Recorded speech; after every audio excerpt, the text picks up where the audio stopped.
I'm so glad you love it. It is absolutely perfect. The scent of vanilla and cheap ambition still clung to Adrian's collar, a souvenir from a bed that wasn't his own. He thought the hardest part of his night was over. The lies, the driving, the sneaking back into his suburban fortress. He was wrong. The silence in his house wasn't peaceful. It was a predator waiting to strike. When he walked into the master bedroom, the bed wasn't just empty. It was perfectly, terrifyingly made. And there, under the cold glow of the vanity light, sat the only two things his wife had left behind: a pair of diamond earrings he thought she loved, and a letter that would dismantle his entire existence. This wasn't a breakup. It was an execution. The rain in Seattle didn't wash things clean. It just made the grime slicker. It was 2:14 a.m. when Adrian Sterling pulled his matte black Audi into the driveway of 42 Oakwood Drive.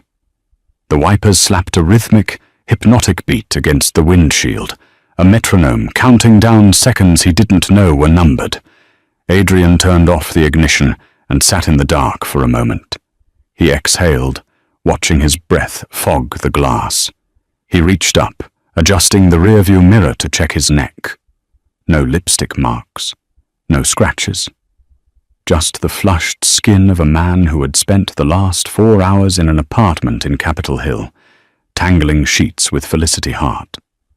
Felicity was 24, an interior design intern at his architecture firm, and possessed the kind of chaotic energy that made Adrian feel 25 again, rather than 42. She was the adrenaline shot to his routine life. He checked his phone one last time. A text from Felicity. "Already missing your hands. Don't let the bed bugs bite." He deleted the thread. Then he deleted the call log. Then he opened his calculator app, typed in a specific code, and checked the hidden photo vault, ensuring nothing had autosaved to the cloud. Adrian Sterling was a meticulous man. He was the lead architect for the new Skyline project downtown. He built structures that defied gravity. He knew how to build a life that defied scrutiny. He stepped out of the car, shielding his head with his briefcase as he jogged to the front porch. The house, a sprawling, mid-century modern restoration that had been featured in Architectural Digest, loomed dark and silent. Usually the porch light was on. Sarah always left the porch light on. Adrian frowned, fumbling for his keys. The sensory memory of Felicity's apartment, the smell of vanilla candles and white wine, was instantly replaced by the sterile, damp air of the suburbs. He unlocked the door and stepped inside, disarming the security system with a practiced beep, beep, beep. "Sarah," he whispered, more out of habit than necessity. Silence. Not the comfortable silence of a sleeping house, where the refrigerator hums and the floorboards settle. This was a heavy, vacuum-sealed silence. It felt like walking into a museum after closing hours. He slipped off his shoes, placing them precisely on the mat. He prided himself on being a considerate husband, even when he was cheating. He didn't track Mud in. He didn't wake her up. He was a good guy who just happened to have needs that Sarah, with her books and her quiet teas and her obsession with gardening, couldn't meet. He walked through the hallway, loosening his tie. He passed the living room. The moonlight filtered through the sheer curtains, illuminating the furniture. Everything looked normal. The grand piano sat in the corner, the lid closed. The stack of magazines on the coffee table was squared away. But as he reached the bottom of the stairs, a strange sensation pricked the back of his neck. The thermostat. The house was cold, freezing actually. Sarah was perpetually cold. She kept the house at a tropical 72 degrees, even in summer. Adrian glanced at the Nest thermostat on the wall. It was set to 55. "What the hell?" he muttered, tapping the glass. The system was in away mode. A flicker of annoyance flared in his chest. Did the power go out? Did she mess with the settings again? He trudged up the stairs, the carpet muffling his footsteps. He was tired. He just wanted to shower the smell of felicity off his skin, crawl into bed next to his wife, and sleep the sleep of the self-righteous. He reached the landing. The door to the master suite was ajar. "Sarah, did you touch the heat?" he called out, his voice a low grumble. "It's freezing in here." He pushed the door open. The master bedroom was bathed in the harsh, blue light of the street lamp outside. Adrian reached for the dimmer switch and brought the recessed lighting up to a soft glow. He stopped dead. The bed was made. It wasn't just made. It was military grade. The duvet was pulled taut, the pillows stacked with precision. No indentation of a body. No discarded book on the nightstand. No glass of water. Adrian looked at the digital clock, 2:22 a.m. Panic, cold and sharp, finally pierced his arrogance. Where is she? His mind raced through logical explanations. Emergency. Did her mother in Portland get sick? Did she get called into the hospital? Sarah was a pediatric nurse, but she hadn't worked night shifts in 3 years. "Sarah," he said, louder this time. He checked the ensuite bathroom. Empty. The shower was bone dry. The towels were folded and hung perfectly. He walked back into the bedroom, his heart rate beginning to sync with the ticking clock. That's when he saw it. The vanity table. Sarah's vanity was usually a cluttered landscape of serums, hairbrushes, and jewelry trays. Now it was completely bare. Except for 2 things. Sitting dead center on the polished mahogany surface was a small black velvet box, and next to it, a cream-colored envelope with a single word written in Sarah's elegant, looping cursive. Adrian. Adrian approached the vanity slowly, as if the envelope were a bomb. The air in the room felt thin, insufficient to fill his lungs. He looked at the black velvet box first. He didn't need to open it to know what it was, but he did anyway. He flipped the lid. Inside, nesting in white satin, lay the diamond teardrop earrings. A lump formed in his throat, tasting of bile. He had given those to Sarah 2 months ago for their 15th wedding anniversary. They had cost him $12,000. He remembered the dinner at the Pink Door, the way her eyes had welled up with tears when he put them on her. She had told him they were the most beautiful things she owned. She had told him he was the most generous man in the world. But looking at them now, glistening under the artificial light, Adrian felt a wave of nausea. Because there was a secret attached to those earrings. He hadn't bought them for Sarah, not originally. He had bought an identical pair for Felicity 3 months ago. Sarah had found the receipt in his jacket pocket, a rookie mistake. But Adrian, quick on his feet, had spun a masterful lie. He claimed he had bought them early for the anniversary and was hiding them at the office so she wouldn't peek. He had been forced to go back to the jeweler, buy a second pair to present to Sarah, and pretend the surprise had been ruined, but the gift was genuine. He thought he had dodged a bullet. He thought he was a genius. Now the earrings sat there like an accusation. "I know," they seemed to say. "I always knew." His hand trembled as he reached for the letter. The paper was heavy, expensive cardstock. Sarah never used cheap stationery. He tore the envelope open. There was no date. "Adrian, by the time you read this, I will be crossing state lines. Don't bother tracking my phone. I left it in the Uber that dropped me at the airport. It's probably circling downtown Seattle right now. You're probably confused. You're probably tired. I imagine you smell like vanilla. That's Felicity's signature scent, isn't it? Madagascar vanilla from Sephora. It's sweet. A little too sweet for a man of your age, but I suppose that's the point." Adrian's knees gave out. He sat heavily on the small ottoman in front of the vanity. The letter shook in his hands. You thought you were so clever, Adrian. The late nights at the firm, the emergency site visits, the second phone you keep taped under the bottom drawer of your desk in the study. Yes, I know about the phone. I know the passcode is your mother's birthday. 0412.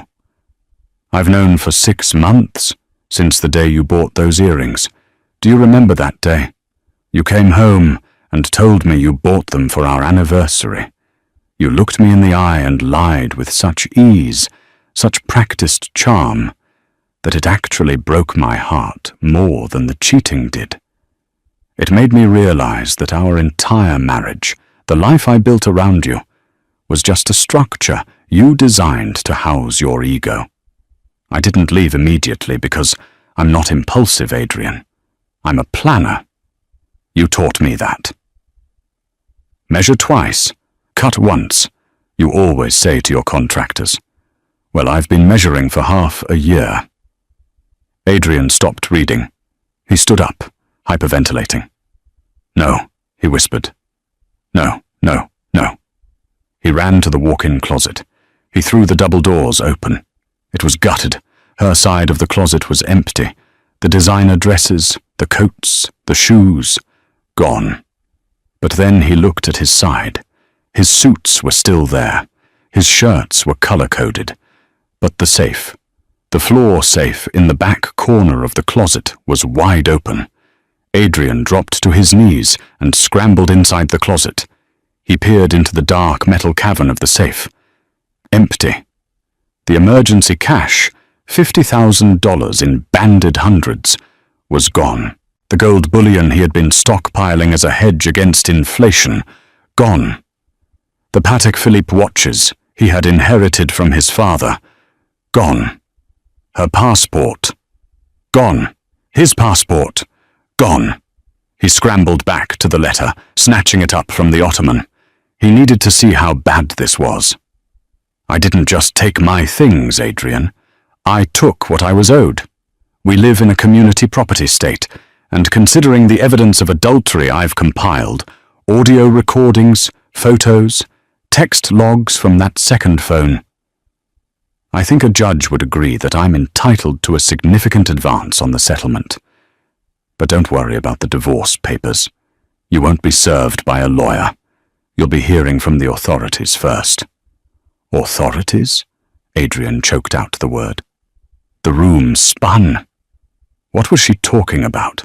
He was a cheater, sure, but that wasn't a crime. You see, while you were busy with Felicity, you stopped paying attention to the details of your own business. You stopped checking the joint accounts. You stopped looking at the tax filings I prepared for you to sign. You just signed them. Do you remember the Project Omega offshore account you asked me to set up 3 years ago? The one you used to funnel the kickbacks from the construction contracts? You told me it was a legal tax loophole. I did some reading. It's not a loophole, Adrian. It's embezzlement and tax evasion. Federal crimes. I liquidated the account this morning. All of it. $2.4 million. Adrian felt the blood drain from his face, leaving him cold and clammy. But I didn't steal it. I wouldn't do that. I simply transferred it to the IRS in your name as a voluntary disclosure of past errors, along with a full confession letter signed by you. What? Adrian screamed, the sound tearing from his throat. Well, it looks like your signature. I've had 15 years to practice it. So, the money is gone. The government knows what you did. And by tomorrow morning, the partners at your firm will know too. I CC'd them on the email. Enjoy the house, Adrian. It's the only thing you have left, and the mortgage is due on the 1st. Goodbye. Sarah. P.S. I flushed the other earring down the toilet. The one Felicity has is fake. I swapped it out of the box before you gave it to her. Cubic zirconia turns green when it gets wet. You might want to warn her. Adrian stared at the letter. The silence of the house rushed back in, louder than before. It wasn't just a quiet house anymore. It was a tomb. He scrambled for his phone. He had to call the bank. He had to call his lawyer. He had to call... His phone buzzed in his hand. It wasn't Felicity. It was a notification from his home security app. Motion detected. Garage. Then, the sound of a car engine starting. Not his car. Adrian froze. Sarah said she was already crossing state lines. Sarah said she took an Uber. If Sarah was gone, who was in the garage? The sound of the engine in the garage wasn't a roar. It was a purr. A low, throaty rumble that vibrated through the floorboards of the master bedroom and straight into the soles of Adrian's feet. It was the sound of German engineering. It was the sound of his 1969 Porsche 911S. His Porsche. The one he had restored bolt by bolt over 5 years. The one he treated better than he treated his wife. Adrian scrambled off the floor, the letter crumpling in his fist. He didn't care about the dignity of his suit or the fact that he was hyperventilating. He sprinted into the hallway, his socks slipping on the polished hardwood. He nearly careened into the wall as he took the stairs 2 at a time, the adrenaline finally overriding the shock. "Hey!" he screamed at the empty house. "Hey!" He tore through the kitchen, knocking a heavy crystal vase of lilies off the island. It shattered, sending water and glass skittering across the tiles. But Adrian didn't stop. He hit the door to the garage and threw it open. The garage was flooded with fluorescent light and the acrid, sweet smell of high-octane gasoline. The Porsche was already backing out. The garage door was fully raised, revealing the black void of the driveway and the misty Seattle night beyond. Adrian lunged for the driver's side door. "Stop! Stop the car!" The car braked hard, the tires chirping on the epoxy floor. Adrian grabbed the handle, ready to rip the thief out and beat him within an inch of his life. He wrenched the door open. "Get out!" Adrian roared. The driver turned to look at him slowly. It wasn't a thief in a ski mask. It wasn't the police. It was Ethan, Sarah's younger brother. Ethan was wearing a heavy wool peacoat and a Mariners baseball cap. He looked calm, almost bored. He didn't look like a man stealing a car. He looked like a man running an errand. "Ethan?" Adrian blinked, his brain failing to process the image. "What the hell are you doing? Get out of my car!" Ethan looked Adrian up and down, his eyes lingering on Adrian's disheveled tie and the frantic sweat beading on his forehead. "Your car?" Ethan asked, his voice flat. "I don't think so, Adrian." "I restored this car," Adrian spat, reaching in to grab Ethan's shoulder. "I paid for every part in this engine. Get out before I call the cops." Ethan didn't flinch. He simply held up a piece of paper in his left hand. It was a pink slip, a vehicle title. "You really didn't pay attention to the paperwork, did you?" Ethan said, a cruel smirk playing on his lips. "You bought the chassis 6 years ago. Sarah wrote the check because your credit was tied up in that failed condo project in Bellevue. Remember? You put the title in her name to protect the asset from your creditors." Adrian froze. The memory clawed its way back. The Bellevue disaster. He had needed to hide assets. He had trusted Sarah to hold them. He had never transferred the title back. "She signed it over to me yesterday," Ethan said, tucking the title back into his coat pocket. "Sold it to me for $1. It's a legal sale, Adrian. I have the bill of sale right here on the passenger seat." "This is theft," Adrian hissed, though the conviction was draining out of his voice. "This is conspiracy." "No," Ethan corrected him. "This is karma." Ethan leaned closer, the smell of peppermint gum masking the gasoline fumes. "Sarah told me everything, Adrian.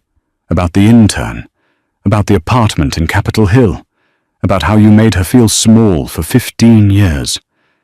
Adrian stepped back, releasing the door handle.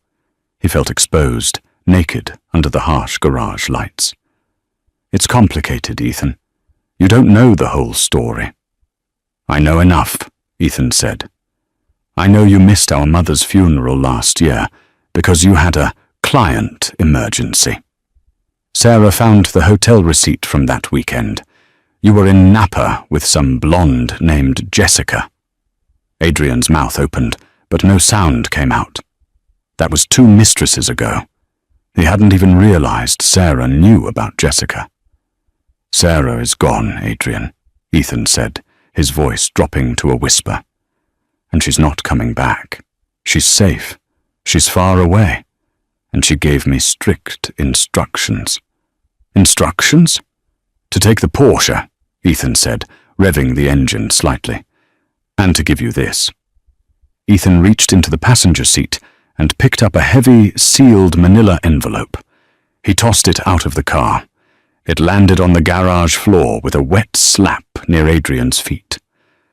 What is that? Adrian asked, staring at the envelope. Divorce papers, Ethan said, and a restraining order.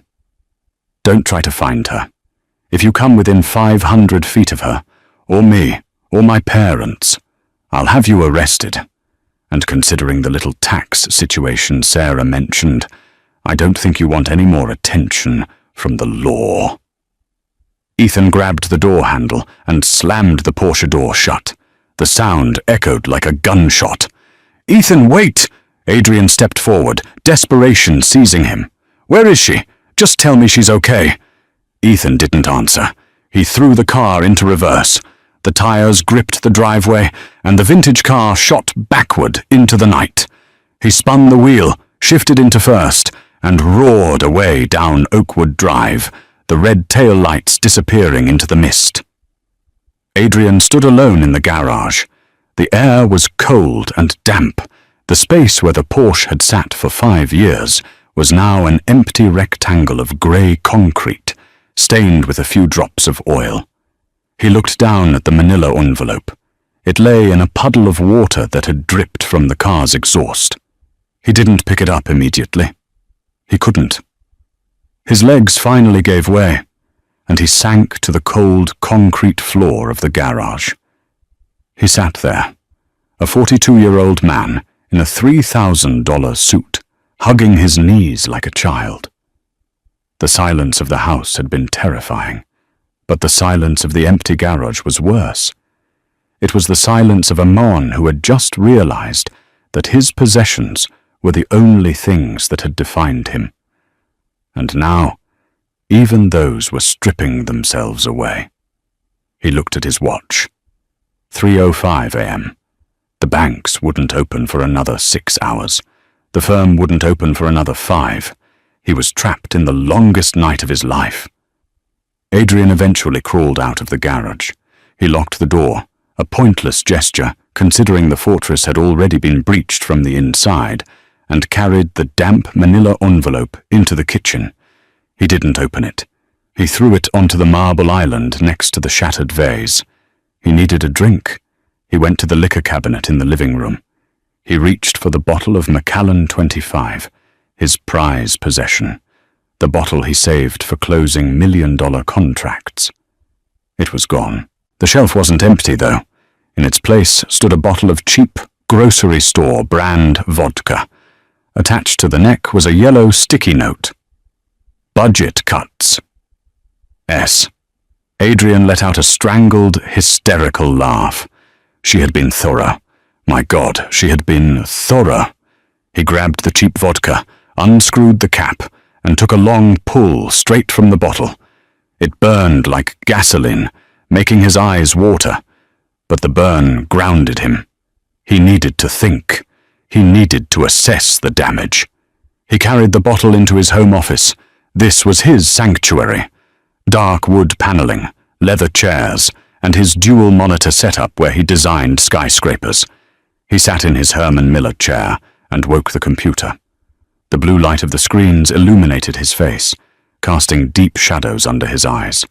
His hands trembled as he typed in his password. Access denied. Adrian frowned. He retyped it. Architect 2. Access denied. A cold sweat broke out on his neck. Sarah didn't know his computer password. He changed it every month. There was no way she could have locked him out of his own local machine. Unless... He looked at the webcam mounted on top of the monitor. The tiny green light was on. Someone was watching? No, it was worse. He realized he was trying to log into his work profile. The computer was connected to the firm's server. If his access had been revoked at the server level, he wouldn't be able to log in. He disconnected the Ethernet cable with a shaking hand. He restarted the computer in safe mode, bypassing the network login. The desktop appeared. He immediately opened a browser and connected to the Wi-Fi. He had to check the bank accounts. He went to the Wells Fargo portal. He typed in his username and password. Account locked due to suspicious activity. Please contact 1-800. He tried Chase. Same message. He tried American Express. Card cancelled. He slammed his fist onto the desk, rattling the keyboard. Damn it! She hadn't just taken the money. She had flagged the accounts. She must have triggered every fraud alert in the system before she left. She had frozen him out of his own life. He remembered the email, the one she said she sent to the partners. He opened his personal Gmail. His inbox was usually full of spam and newsletters. Tonight, it was ominously quiet. He went to the Sent folder. There it was. Time-stamped 8 a.m. yesterday morning. A scheduled send. She had set it up to go out while he was at work, unaware. Subject: formal confession and resignation. Adrian Sterling. To Borderstilling VanceArch.com. IRS whistleblower.gov. CC. Sarah Sterling Eggmail.com. Adrian felt like he was going to vomit. His finger hovered over the mouse. He didn't want to open it. If he didn't open it, maybe it wasn't real. He clicked. To the Board of Directors and the Internal Revenue Service, my name is Adrian Sterling. I am writing this to formally confess to a systematic embezzlement scheme I have been running through the Skyline project accounts over the past 36 months. Attached to this email, you will find a folder containing 1. PDF copies of the altered invoices from Omega Construction Supply, a shell company I created. 2. Bank transfer logs showing the movement of funds from the firm to my offshore account in the Caymans. 3. Audio recordings of myself instructing my contractor on how to inflate material costs to cover the difference. I take full responsibility for these actions. I am liquidating the offshore assets immediately to begin restitution to the IRS. I understand this ends my career. I am deeply sorry for the betrayal. Sincerely, Adrian Sterling. Adrian slumped back in his chair. The room spun. Audio recordings? He whispered. He clicked the attachment labeled Audio, Evidence, Dozo 1. MP3. His own voice filled the room, tinny and clear. Look, just bump the concrete order by 15%. Nobody checks the cubic yardage on the foundation pour. It's buried underground. Put the extra 50 grand in the Omega account by Friday. Adrian remembered that conversation. He had taken it in his car, in the Audi.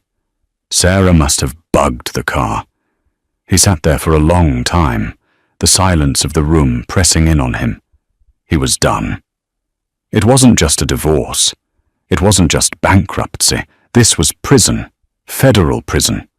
The amounts she was talking about, millions, carried mandatory minimum sentences. He looked at the clock. 4:45 a.m. The sun was beginning to grey the sky outside the window. He needed an ally. He needed someone on his side. He grabbed his phone.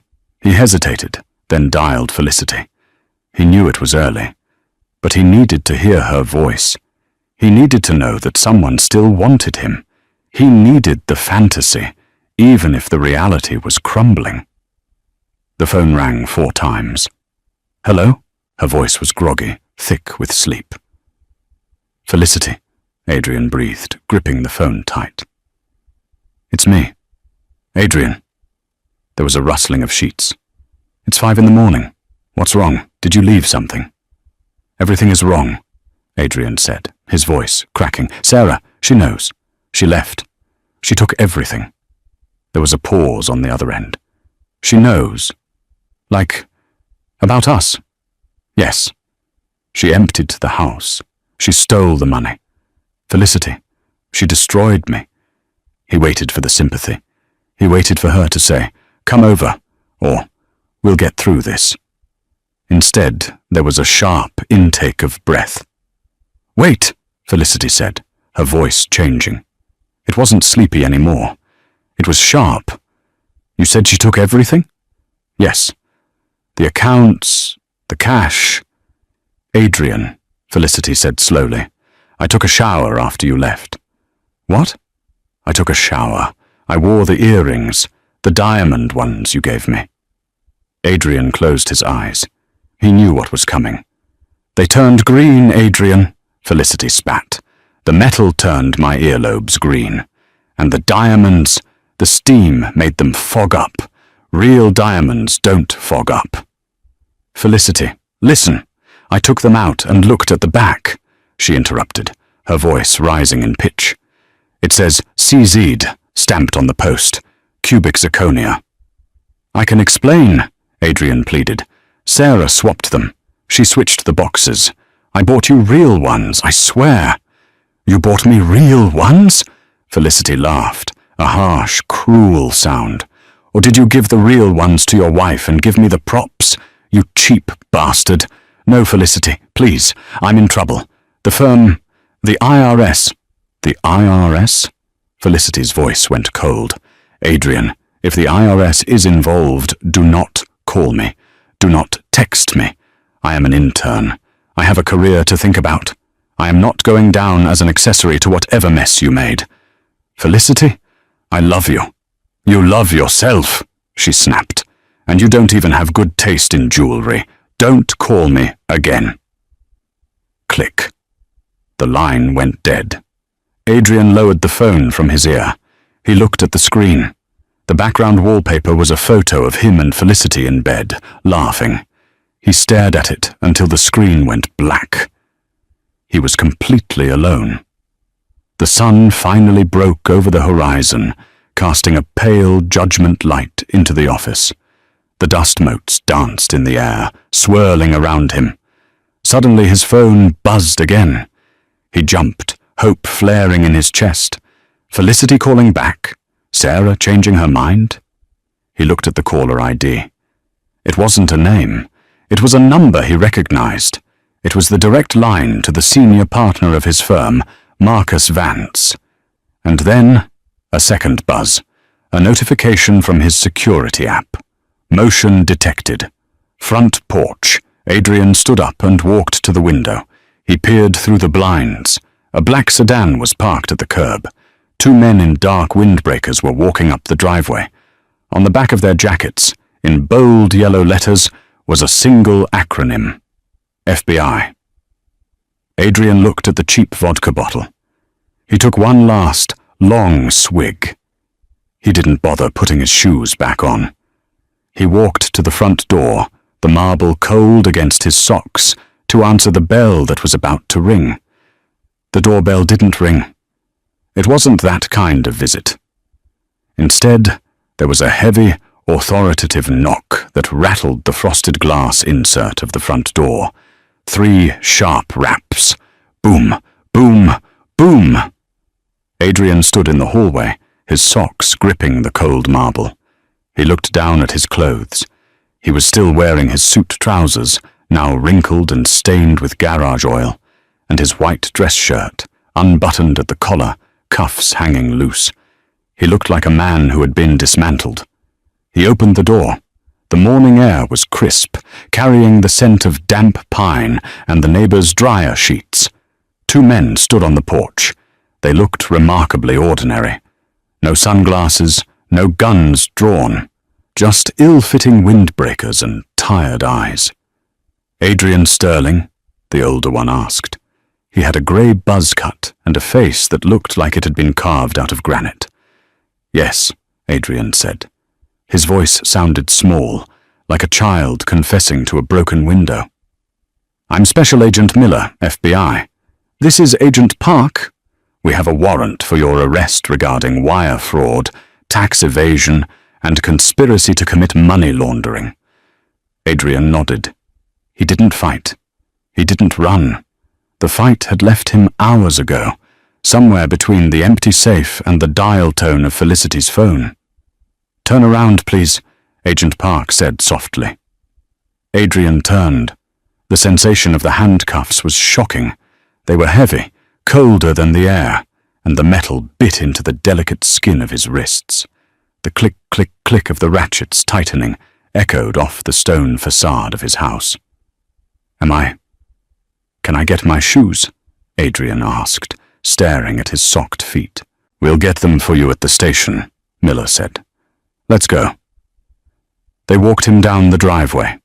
The walk felt miles long. To his left, Mrs. Higgins, the 70-year-old widow who lived at number 44, was standing on her porch with her morning coffee.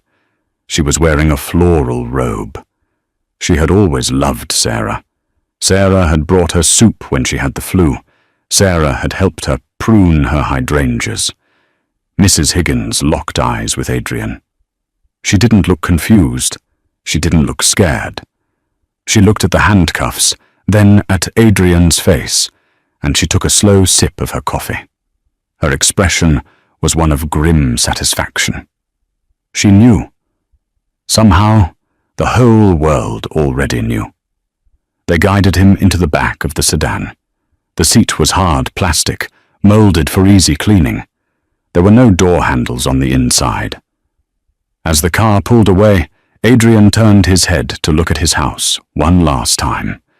The morning sun was hitting the large bay windows, the windows he had designed to capture the perfect amount of natural light. It was a beautiful structure, a masterpiece of modern architecture. But without Sarah, it was just a pile of wood and glass, and now it was a crime scene. The interrogation room. The room was smaller than his walk-in closet. It smelled of stale coffee and industrial cleaner. There was a metal table bolted to the floor and a two-way mirror that hummed with a low electric buzz. Adrian sat on the metal chair, his hands cuffed to a metal loop in the table. He had been there for 3 hours. He hadn't said a word. The door opened. Agent Miller walked in, carrying a thick binder. He dropped it onto the table with a thud that made Adrian flinch. "You have the right to an attorney," Miller said, sitting down. "You know the drill. You want to wait for a public defender? Because your assets are frozen, Mr. Sterling. You can't afford private counsel right now." I want to talk," Adrian whispered. "I want to explain." "Explain what?" Miller opened the binder. He flipped through pages of bank statements, emails, and photos. "Explain how Omega Construction billed your firm for 300 tons of steel that never existed? Or explain why the IP address used to transfer the funds matches the Wi-Fi at a luxury apartment in Capitol Hill leased to a Ms. Felicity Hart?" Adrian closed his eyes. Sarah hadn't just given them the offshore account. She had given them Felicity too. "Your wife," Miller said, his voice taking on a conversational tone, "is a very organized woman, Adrian. I've been doing this for 20 years, and I have never seen a whistleblower package this complete. She categorized the evidence by fiscal quarter. She even used color-coded sticky notes." Miller slid a photo across the table. It was a picture of Adrian and Felicity at a restaurant in Vancouver taken 6 months ago. They were holding hands across the table. "She hired a private investigator last year," Miller said. "She waited. She let you dig the hole deeper and deeper. Every time you stole money to buy your mistress a gift, Sarah logged it. Every time you falsified an invoice to cover a weekend trip, Sarah made a copy."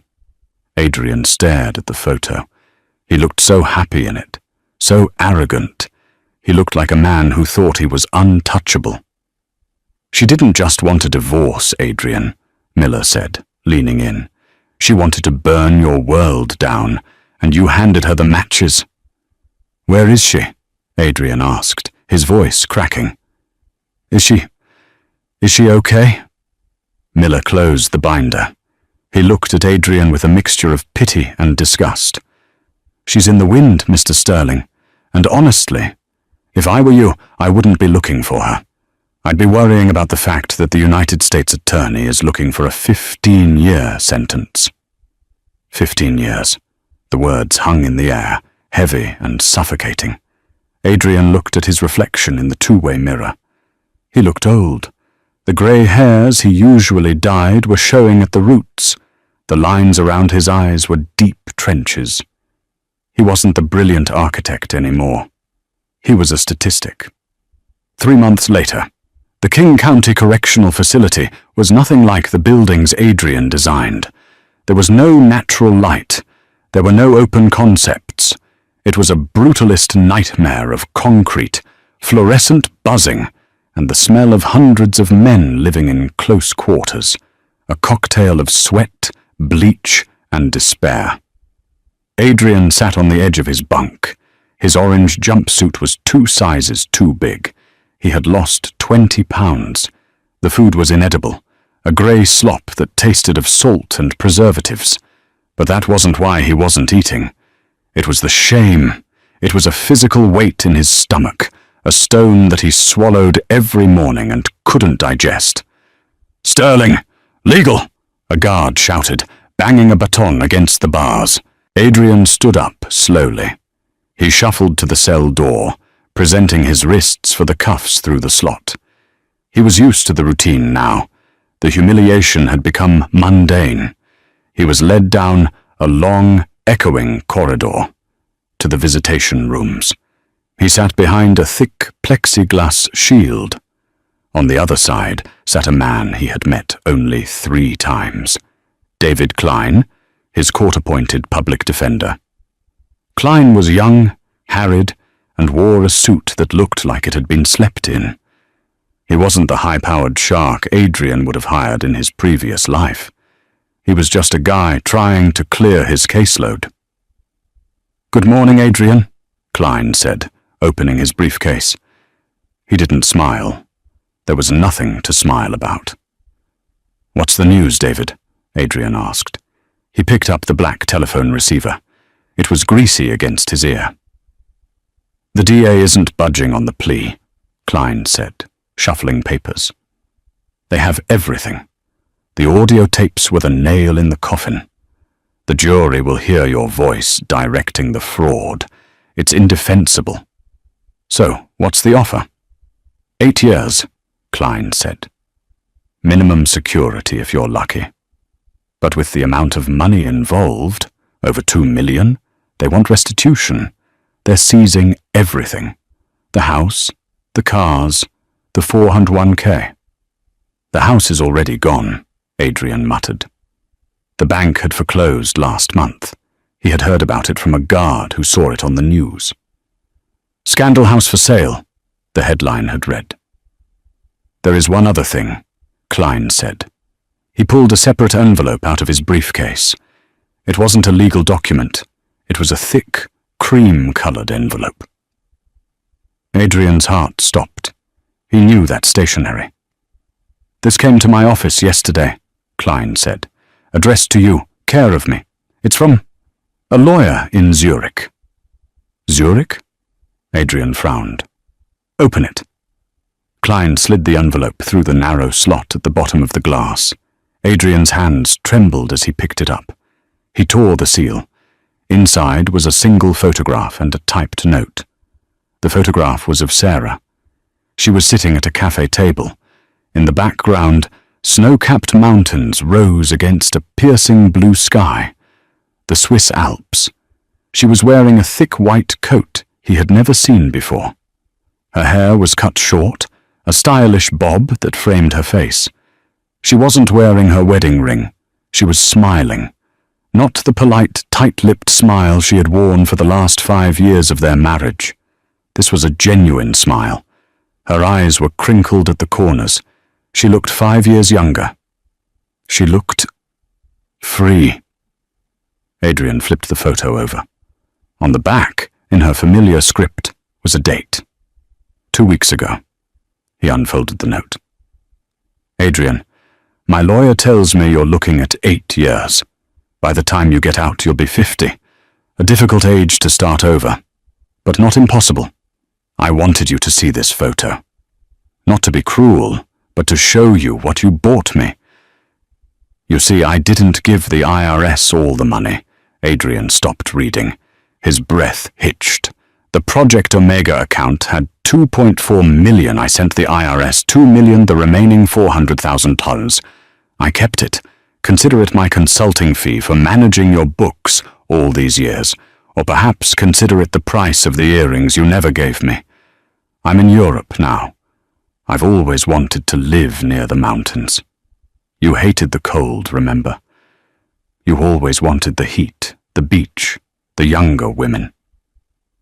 I hope Felicity visits you, though I heard she was fired from the firm the day after your arrest.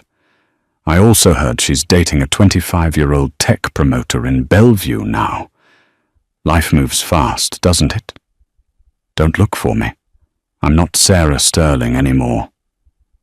I went back to my maiden name, and then I changed that too. Goodbye, Adrian. S. Adrian lowered the letter. A laugh bubbled up in his chest, a dark, jagged thing. She had played him. She had played the FBI. She had played everyone. She had kept a nest egg, just enough to start a new life, and she had framed it so perfectly that no one would ever look for it. She was the architect now. She had designed the perfect exit. Adrian? Klein asked, looking concerned. You okay? Adrian looked at the photo of his wife one last time. The woman he had ignored, the woman he had underestimated, the woman he had cheated on because he thought she was boring. She was the smartest person he had ever met. I'm fine, Adrian said, his voice hollow. I'm just realizing something. What's that? That I deserve this, Adrian said. He placed the photo face down on the metal ledge. I deserve every single day of those 8 years. He looked up at the lawyer. Where do I sign? The cell. That night, lying in the dark, Adrian didn't sleep. He stared at the concrete ceiling. He thought about the vanilla scent of Felicity's apartment, and how sickeningly sweet it seemed in his memory now. He thought about the diamond earrings, probably sitting in a police evidence locker somewhere, cold and useless. He had spent his life building skyscrapers, obsessing over the height, the facade, the way they looked to the world. He had neglected the foundation. And when the foundation cracked, the whole tower didn't just fall. It pulverized. He rolled over on the thin mattress, pulling the scratchy wool blanket up to his chin. For the first time in 20 years, Adrian Sterling cried. He didn't cry for his money. He didn't cry for his freedom. He cried because he finally understood that the farewell note on the vanity wasn't a tragedy. It was a liberation. For her. And for him, it was just the bill coming due. 8 years, 4 months, and 12 days. That was the exact amount of time the state of Washington had taken from Adrian Sterling. When he walked out of the prison gates on a grey Tuesday in November, there was no one waiting for him. No Audi with heated seats, no Felicity with a fake smile, just the damp chill of the Pacific Northwest and a bus ticket to a halfway house in Tacoma. Adrian was 50 years old now, but he looked 60. The hairline that had been receding was now gone, leaving him bald and exposed. His posture, once erect with the arrogance of a man who commanded job sites, was now stooped, curved by years of sleeping on a thin cot and looking at the floor to avoid trouble. He found work. It wasn't in architecture. His license had been permanently revoked, and his name was poison in the industry. He got a job at a lumber yard, stacking the very timber he used to order by the ton. The pay was minimum wage. The work was brutal on his aging back, but it was honest.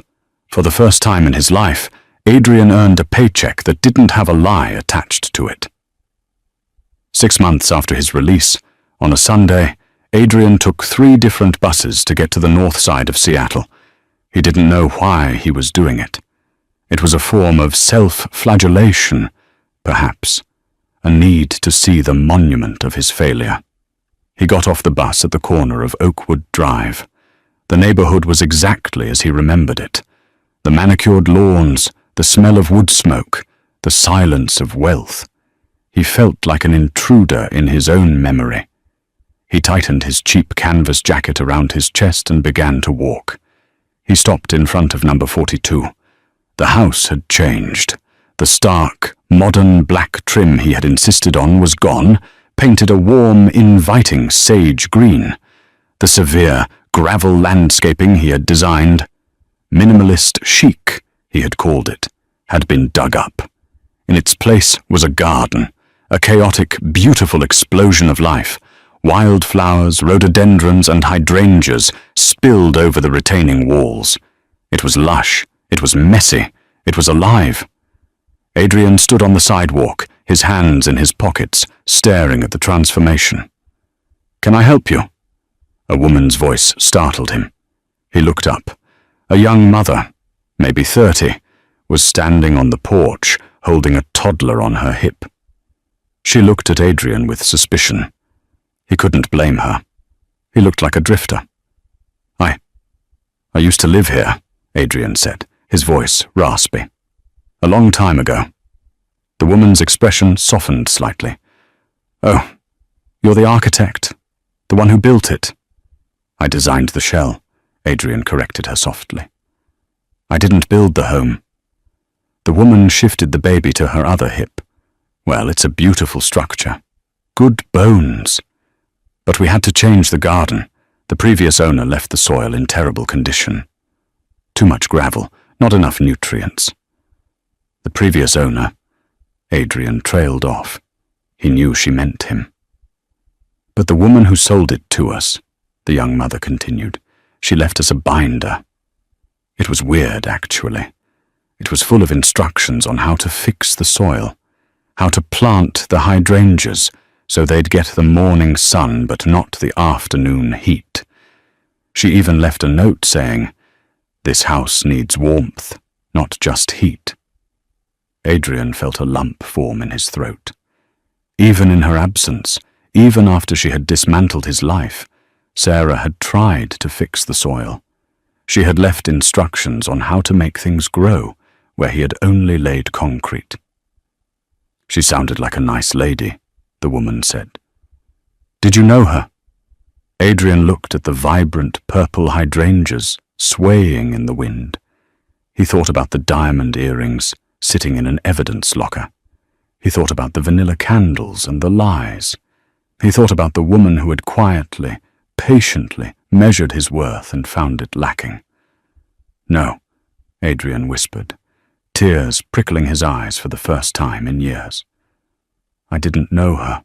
I lived with her for 15 years, but I never really knew her at all." He tipped his head to the woman. "Enjoy the house.